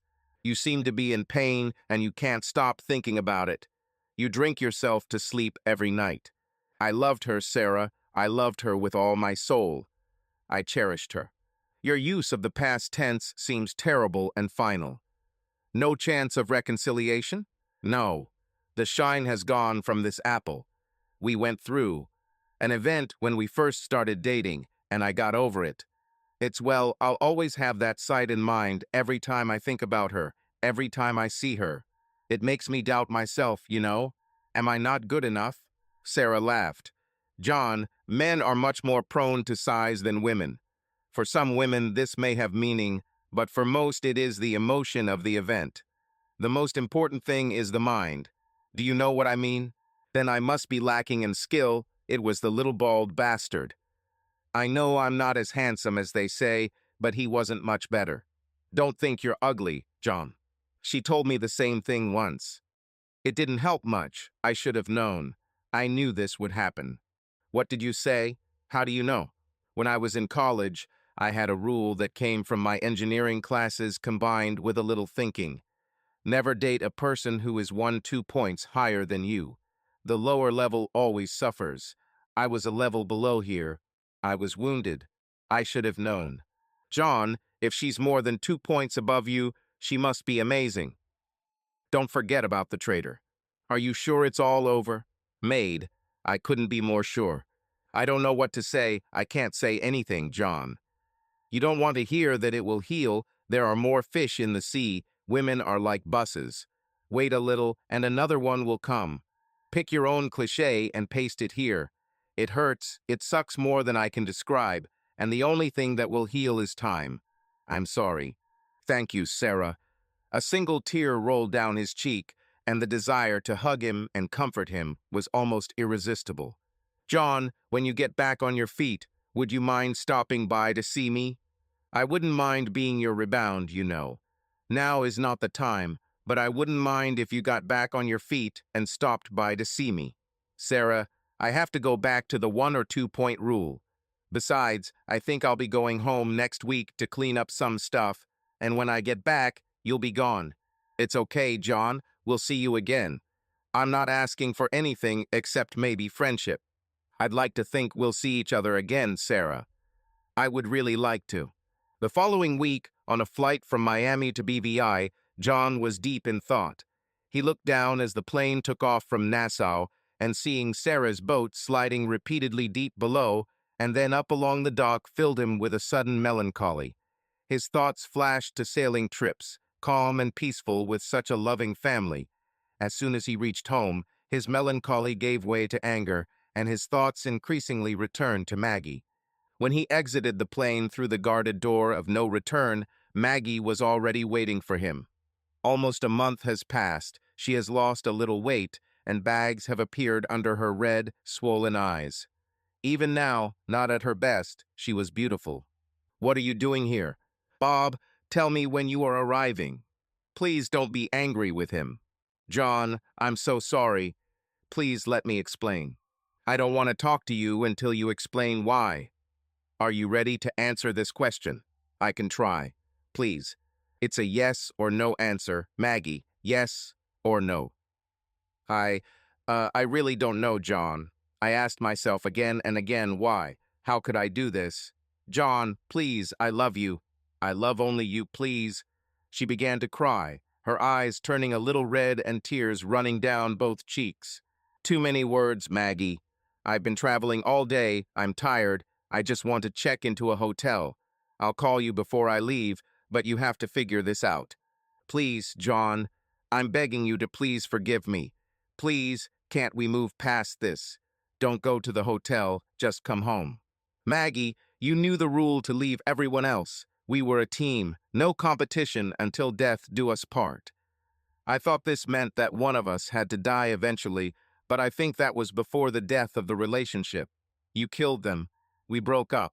End of story. I have to go. Maggie begged him to come back as he left, getting into a taxi and driving away. John, Bob exclaimed when John walked into the office the next morning. Hi, Bob. Boy, how glad I am to see you. Clients asked about you. Well, they asked most of all. They want you to help them.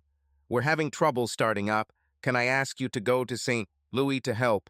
They grumble and want you to stay there for a week or two, at least long enough to work things out. I don't know. I need to see a lawyer. I think I'll go to Tim, get my finances in order, figure out what other things I need to deal with to get out of this. Are you okay? I know that should have been my first question, Bob asked, putting his arm around John's shoulders as they walked down the hallway. Bob, my head is clear, but emotionally I'm dead. I don't know if I'll ever get over this. John reached across the table to the framed photograph of Maggie, picked it up, looked at it, and tossed it into the trash can. Everything here reminds me of her.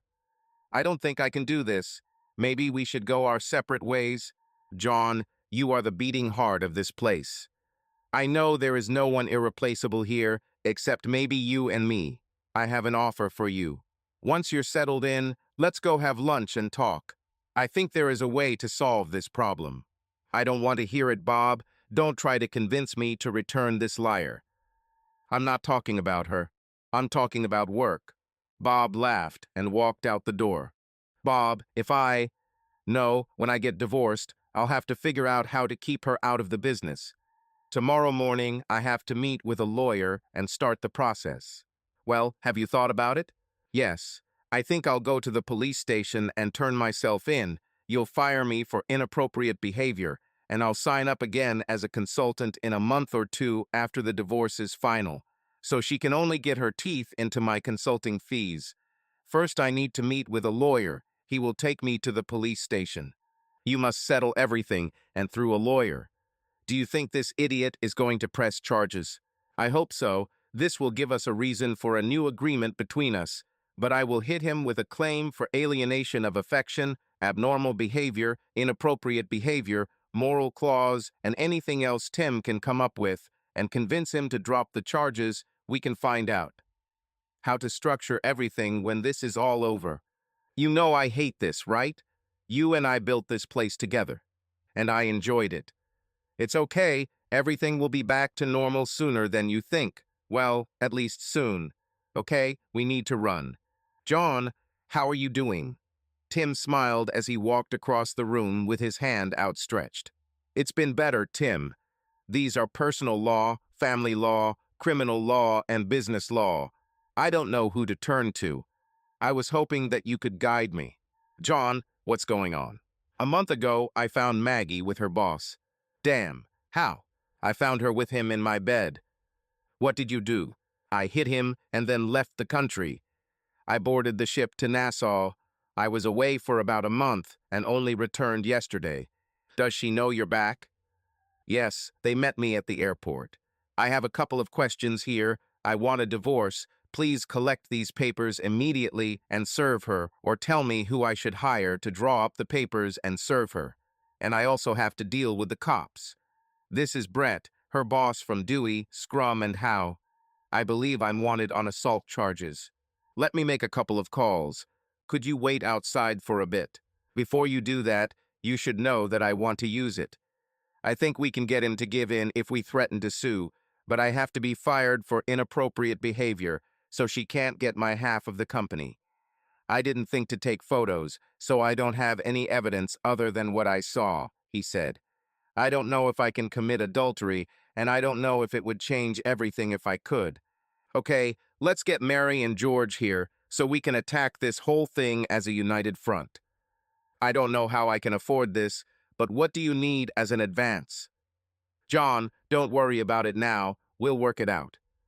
This is the story of my life right now. Everything is in limbo. I fucking hate this. When he appeared before a magistrate, it was by video recording. He stood next to George on the podium. In front of them was a screen with a picture of the judge. Okay, Mr. Baker, it says here that you attacked me. Brett Gaunaris by hitting him. What do you say? Guilty, Your Honor. Even in the video, the judge was an attractive woman. Her face is slightly angular, her eyes are sparkling, her expression is intelligent. Do you admit that you hit this man? Please tell me there are mitigating circumstances. Yes, ma'am, there is. George responded. Oh, please, Mr. Baker, enlighten me. I don't mean to be disrespectful, but George interrupted him. At the crime scene, Your Honor. Thank you, George. Yes, ma'am, they were at the crime scene, I think. John smiled. What do you mean? If that means they were in my bed in my house, then that's true. A barely noticeable smile flashed across the judges' faces. And you decided to hit him? Yes, ma'am. The staff appreciates your restraint, Mr. Baker. In 2 weeks, you will be in my courtroom. Is that okay with you, Mr. Hans? Yes, Your Honor, George answered. Mr. Baker, you have come to the wrong address. Mr. Gaunaris contacted the state attorney. It is my understanding that he is very unhappy with the costs associated with his emergency care. If he's not happy, then the DA is not happy. Be ready. She even smiled at John. Thank you, ma'am. We'll be ready. George answered for him. And Mr. Baker, please don't hit anyone else. Yes, ma'am. You are released on your own recognizance and do not leave the state. Mr. Hans, it is your responsibility to ensure that your client is in court at the scheduled time. You are free. Yes, ma'am, he will be there. When George and John turned away from the stand, the judge heard George quietly exclaim to John, "Oh my God," she smiled.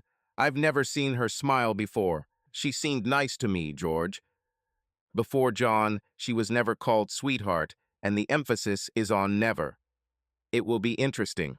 The next day, John received divorce papers by courier, dissolving the partnership on moral grounds based on his arrest and pending sentencing. He took the letter to Tim's office and left it there. Now he really had nothing to do but wait. The boat was still in Nassau, he was not allowed to leave the state, and he was unemployed. He rented a car and drove to the bay, sat on the shore, and watched the water rise and fall until it was dark enough that he couldn't see the water. His phone rang the next day at 11 while he was hanging out in his hotel room. Hello? John, please don't do this. Please.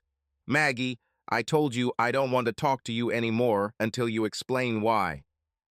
John, I didn't want this to happen. It just sort of happened. Maggie, do you have any idea how much this hurts?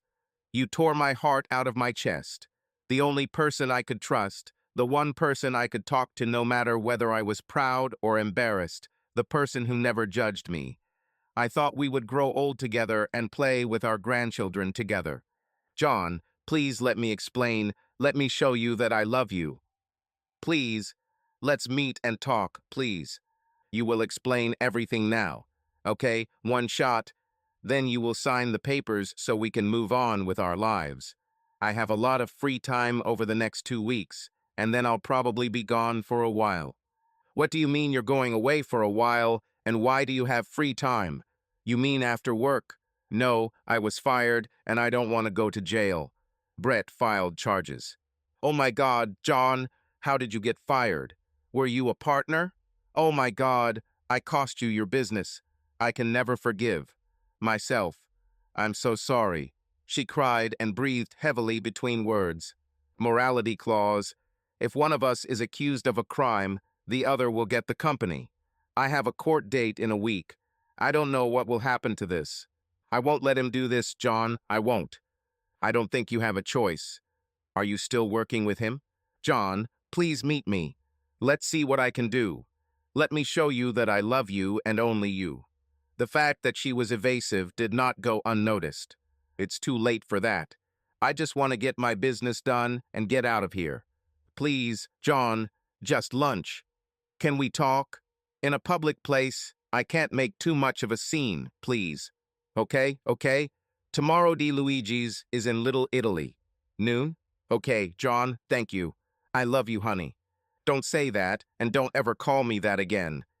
You have lost the right to call me that. Okay, John, I'm so sorry. I'm so sorry. When she came in, he was sitting against the wall, facing the door. She was just as beautiful as she had been in college.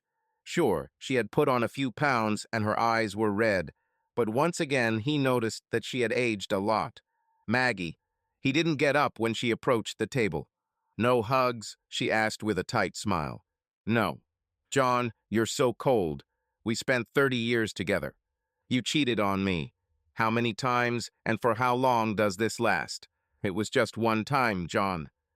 Do you seriously think that I will believe that this was the first time? I do not trust you. John, it was a mistake. I didn't want this to happen. That's how it happened. You sound like you slipped on a banana peel.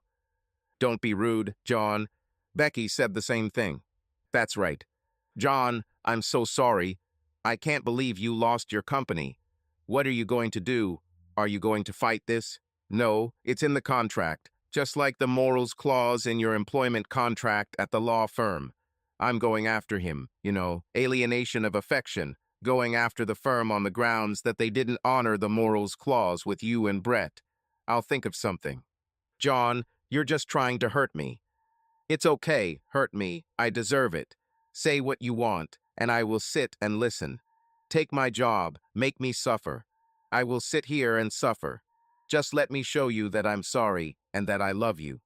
Who was that guy in college? Tim, I think. Do you remember this? Maggie lowered her eyes, tears dripping onto the tablecloth in front of her. Yes, she whispered quietly and sadly. Do you remember what I told you then? This was your only chance. Yes. You won't get anything else. How would you feel if you came home excited about meeting the love of your life, only to find him with someone else in your bed? She paused. Oh God, John, I'm sorry. I didn't think so. You just saw me in your head, didn't you? It hurts, John. It hurts, right? Do you want to feel the pain? How about the boys call you and ask what you did wrong? Why would they think I did anything wrong? What did you tell them? I didn't. I didn't tell them anything, John. I just told them. I just asked them where they were. Her sobs forced her to speak fragmentarily. You must be responsible for your actions. Until you do this, nothing will change. I don't know if I'll ever get over this. I don't know if this pain will ever go away. I know I will never trust you again. I can't. I told you this would happen back in college. You're 10 to my 5. I've had enough. If I don't end up in jail in the next 2 weeks, I'll leave here. Where are you going, John? I know that you were on the yacht. I went there to look for you. I found your truck and drove it home. He's in the driveway. Give it to one of the boys. Give it backside. He didn't accuse me of anything. I don't know what will happen to Jimmy. He said you think I have a girlfriend. Maggie's face turned pale. Oh God, no. Tears flowed down her cheeks. I'm sorry for what I did. You destroyed this family. For a few minutes, or was it a few hours? No, maybe it was days. I don't know, and don't tell me. I'll only think it was worse than everything you tell me, because I don't believe you anymore. John, please believe me. Please. It was only one time. John, I am so sorry. I can't handle this. I'm leaving here. Don't call me, don't write. Deal with the guys. If they call me, I'll know you've taken responsibility.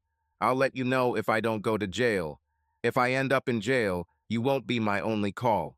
John stood up, threw a couple of 20s on the table, and left.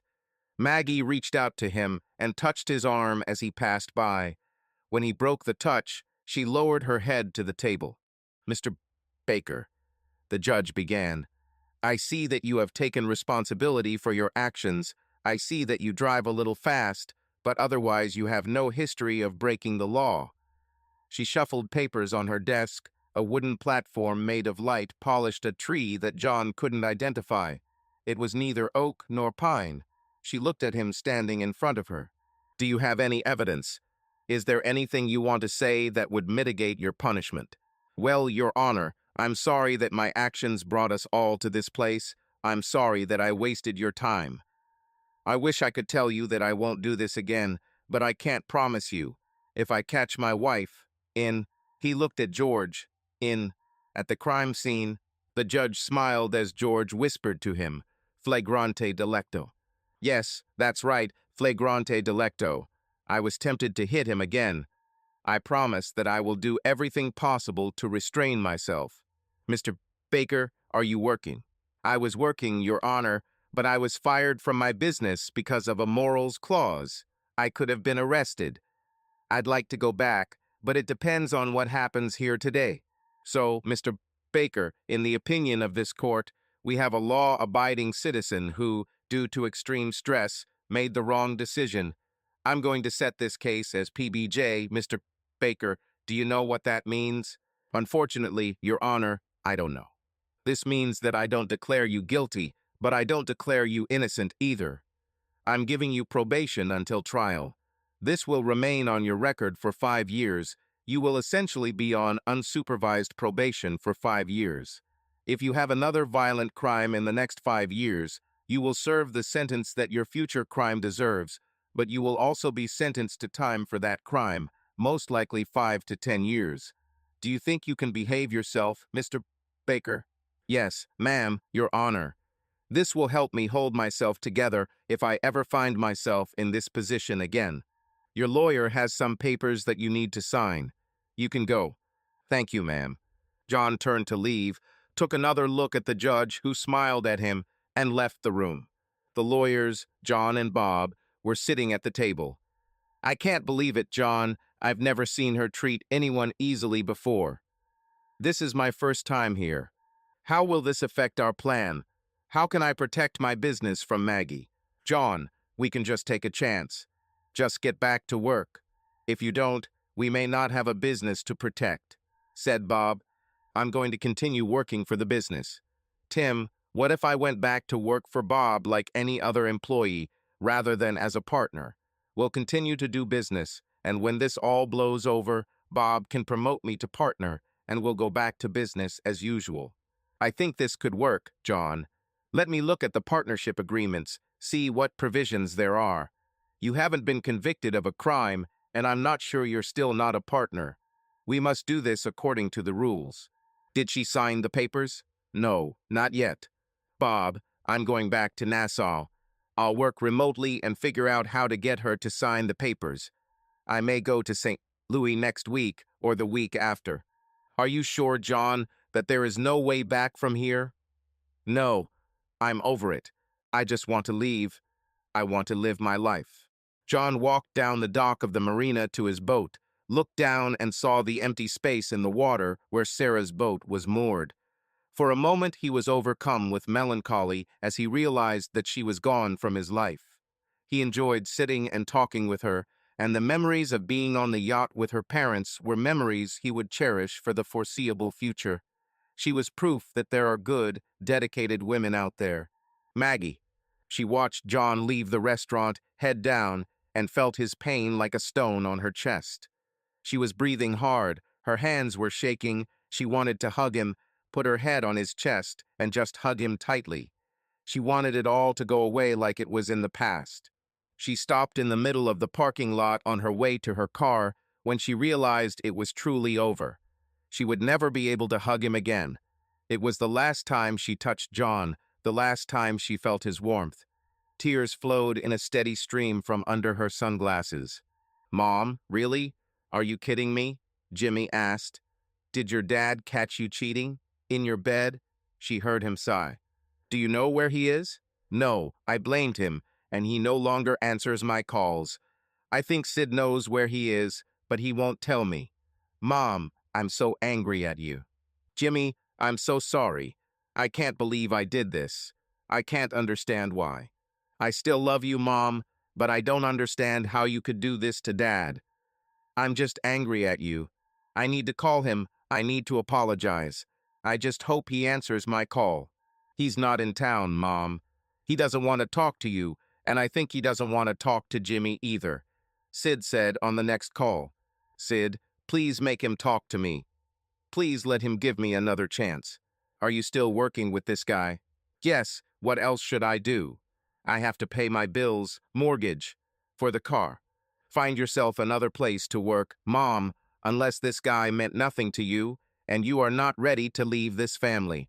If you don't do this, your family will most likely leave you. It's your choice. Sid, why are you so angry? It wasn't me who ruined everything, Mom. It was you. Maggie hung up and sat at the kitchen table with her head in her hands until the sun set and the room went dark.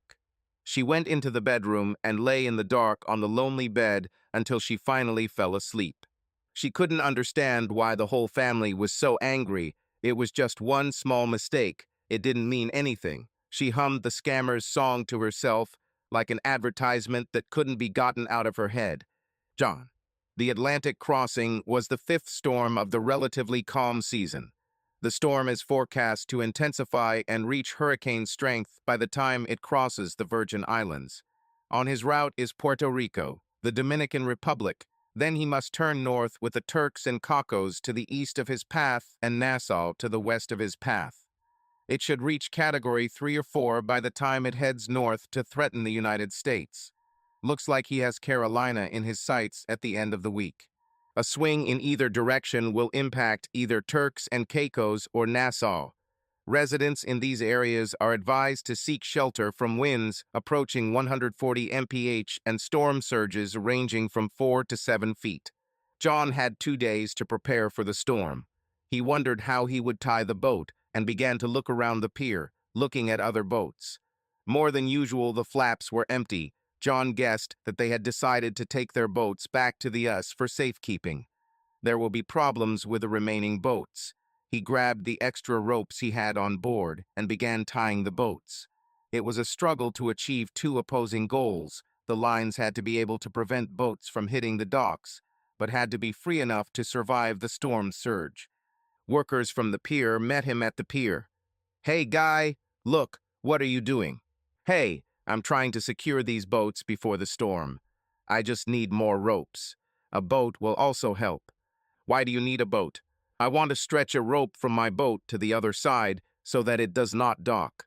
I would also like to extend ropes to these boats, keeping them away from the pier." "Give me some more ropes. I'll be back soon." "Hey, guy, what's your name?" "My name is John. What's yours?" "Jose. I think that means John in Spanish." He smiled at John, and he smiled back. "I think you're right." They shook hands, and Jose ran off, bringing 5 more men. When he returned with a wheelbarrow full of ropes, old and new, still with tags. The boats were moored for a day and a half. The sky was clear, blue, there was no wind, but waves could already be heard from the shore nearby. "Senior John, where will you stay during the storm?" "I don't know, Jose. I hope he's in a concrete building nearby. I was going to try to get a room at one of the resorts. You will stay with me and my family. It's safe. We've had many hurricanes and we've never been damaged. It's not big, but it's okay. You will see. You'll stay with us, no." "Jose, thank you, but I don't want to inconvenience you and your family, although I really appreciate it." "What does this mean, Elder John?" "To disturb, to infuriate, to complicate." "Hey," Jose smiled his crooked smile. "You have nothing to do with us. You will stay with us." He nodded his head, and everything was decided. "We're going. Get ready to go home." John walked into Hosea's house, almost a cabin made of cinder blocks with a tin roof, but they drove up a mountain to get there. John found this comforting. It was dark inside, but clean and tidy. The house was a rectangular structure with a large room occupying the entire width of the building in front of it. The rest of the house was covered with a beaded curtain. John heard a woman's voice from behind the curtain. "Quehul?" The tone of her voice told John that she, whoever she was angry. Jose rolled his eyes and walked out the curtain. John stood there undecided. He heard a conversation in a language he did not understand. He started loudly, then died down, and Jose appeared from behind the curtain, followed by a beautiful Latina of about 30.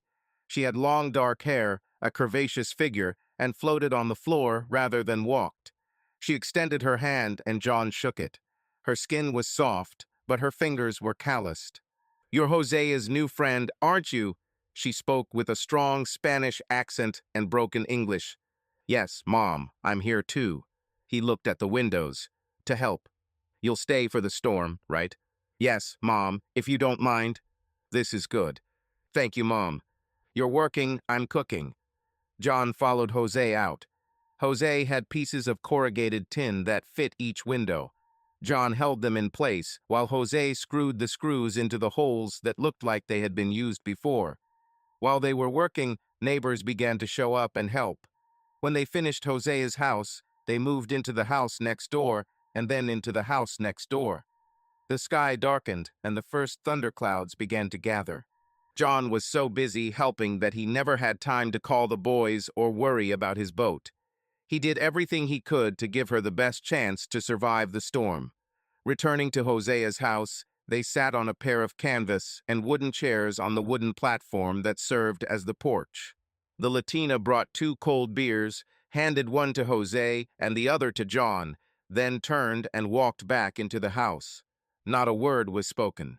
"Is she your wife, Jose?" Jose leaned back in his chair and laughed a full belly laugh. "No, Elder John. My wife died." He made a serious face and fell silent for a moment. "She got sick. This is Hermosa. In Spanish, it means beautiful. She is my wife's sister, my daughter-in-law. She is very beautiful." The 2 men walked over, sat on the porch steps, and took Hermosa's beer. She smiled for the first time in John's presence. It was a beautiful smile. Her teeth were white and straight, just a hint of crinkles at the corners of her eyes.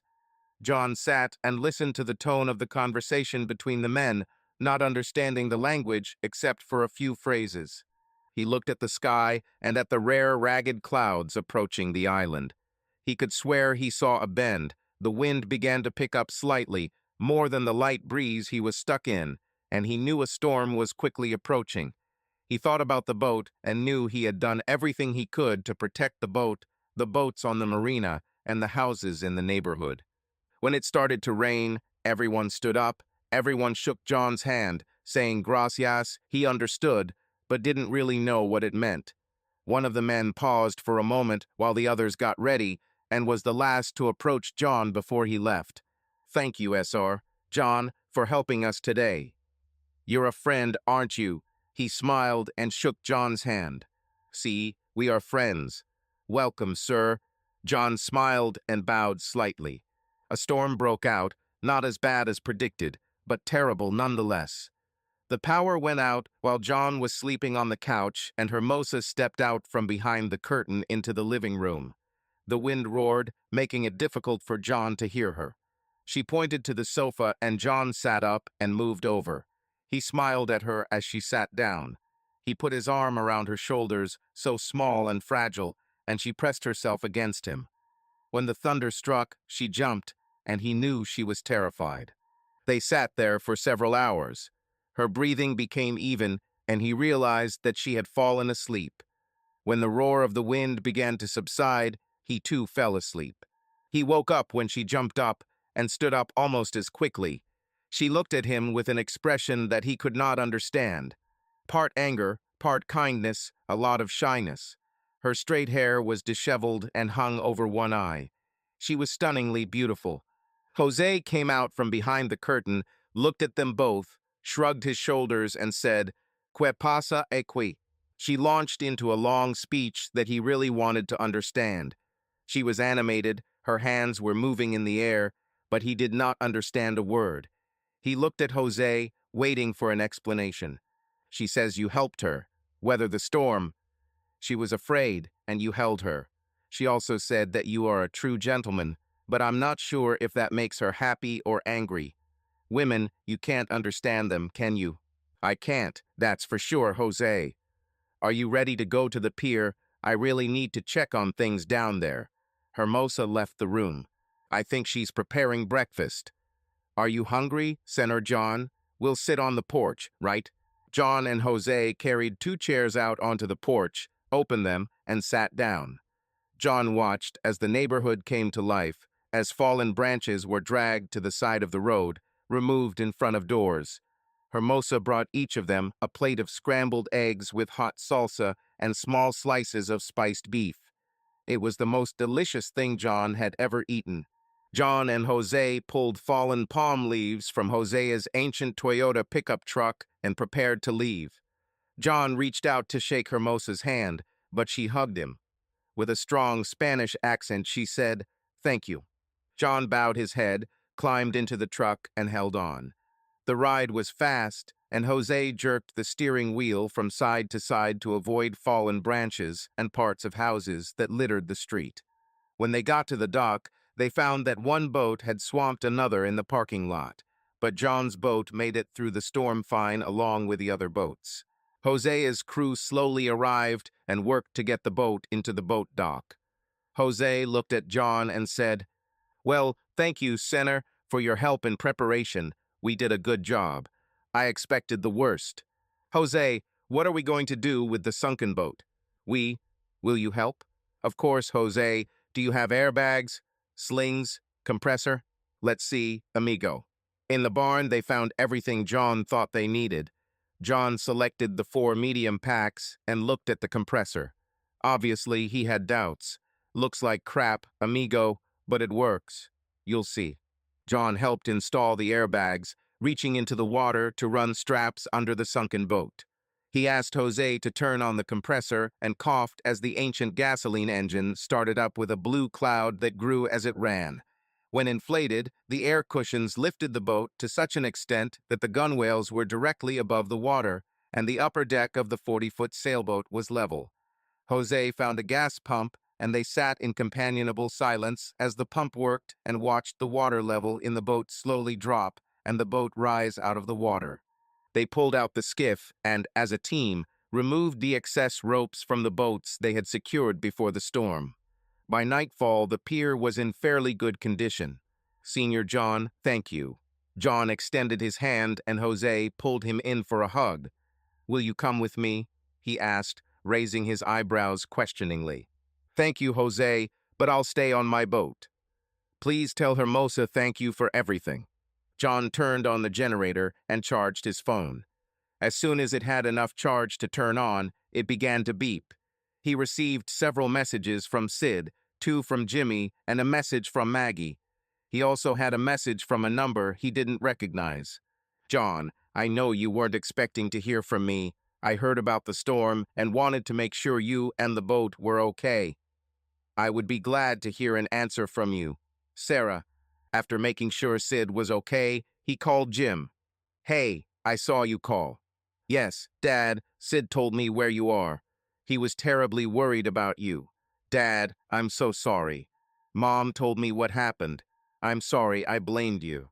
"It's okay, Jim. I told you not to take sides until you know the whole story." "I know, Dad. Can you forgive her for family?" "Jim, I can't. She broke my trust. I won't be able to do my job that requires traveling, wondering who she is with this time every time I travel. I want it so much, but I just can't." "Maggie." "Oh my God, Becky, he's there in the boat. I hope he's okay." "Maggie, I'm sure he's fine. He knows what to do to be safe. If anyone can get through this, it's John. What are you going to do with it?" There was a knock on the door and Maggie answered. "Are you Margaret Baker?" "Yes." "Can I see your ID?" "Oh my God. Will I be served?" "Becky, he really does it. He's divorcing me." "You've been served, ma'am. I'm sorry." Tears streaming down her cheeks, Maggie took the envelope and tore it open. She sank onto the sofa and whispered, "Please, God, no. I lost him. I'm so sorry. It was just one time. It didn't mean anything. Maggie, I'm so sorry, but it really meant something to John." 2 days after the storm, John sat on the deck with the pieces of the pump in his hand under the bright sun. "What are you doing?" "I'm fixing the pump." Is this a living well pump? John looked up and saw Sarah wearing a pink and white striped shirt. Sarah, what are you doing here? He stood up and walked to the side of the boat near where it was parked on the dock. I heard you had a storm here. I wrote to you, but never received an answer. Can I come on board? Please? Sorry, let me grab a chair. Where are you staying? I am so glad to see you. I don't know where to stay yet. The hotels are not all open yet, but I think that there aren't too many people here now. I'm sure I can find a room. I came here straight from the airport. Sorry, John, that was stupid. What do you mean, stupid? I thought so. I thought you and I. Oh, damn, I don't know what I thought. I decided that it was all over, that I would do this. I would never see you again. And then the storm hit, and I watched the coverage like a football match. I couldn't stand the idea that you needed help. Sorry, John, I shouldn't have come. I mean, hell, you've never even kissed me. Sarah, I don't know what to say. I'm not even divorced yet. Don't get me wrong, the time we spent together was special. You are an amazing woman. Let me think of something, set you up for the night, and see what happens. Jose will help us. It's okay, John, A tear slowly rolled down her cheek. I'll just get back to the airport. I have to go. Let's talk to Jose first. Hold on tight. John leaned down and kissed the top of her head as he went to find Jose. The next week, John and Sarah fished, sailed, relaxed on the beach, and basically spent another week in the sun getting to know each other. They flew to the mainland together when John went to St. Louis and spoke frequently on the phone in the months that followed. John rented a house on the island and set up an office for himself. He agreed with Bob that he would come to the office for a few days every month and travel directly to clients from Nassau. Bob promoted John to shareholder, and they set up an office working on projects in the islands, which grew to 5 engineers plus support staff. Maggie agreed to the terms of the divorce. She kept the house in which the boys grew up, and liquid assets were divided equally. Maggie sued the law firm for harassment, and Asshole, as she now called him, was fired. He had difficulty finding a new job and soon left the area. His claim against John was dismissed in its entirety. John received compensation from the firm, but set aside the amount for the grandchildren he hoped would arrive soon. Sarah and Maggie met on a sunny day when Sid, Kristen, Jim, and Courtney came to visit them. John sat on the porch of his rented bungalow with his first grandchild on his lap in a worn but durable rocking chair. Maggie stood at the foot of the steps leading to the porch and watched John play with the baby. John, I thought we were going to do this together. God, I'm so sorry, but it really didn't mean anything to me. Maggie, it meant a lot to me. This meant that nothing we shared had any meaning to you. It meant that family, trust, all the morals we taught the boys meant nothing to you. It was something I couldn't forget. It killed my trust and broke my heart. I had to move on or die. It was all so simple. Hey, baby, Sarah said, backing toward the door with a tray containing iced tea for John. She stopped and looked at Maggie, then turned and looked at John, then looked at Maggie again and said, "You are as beautiful as John said." I'm Sarah. Maggie's shoulders sagged and a tear rolled down her cheek. I hope we can become friends, Sarah said, holding out her hand for a handshake. Hi, Sarah. I hope so too. Take good care of him. He deserved it. You are a very lucky woman. Subscribe to our channel so that your second chaff doesn't cheat on you, and go ahead and listen to the next story, because this story is nothing compared to the next one. If you're under 18, don't even think about listening to the next one.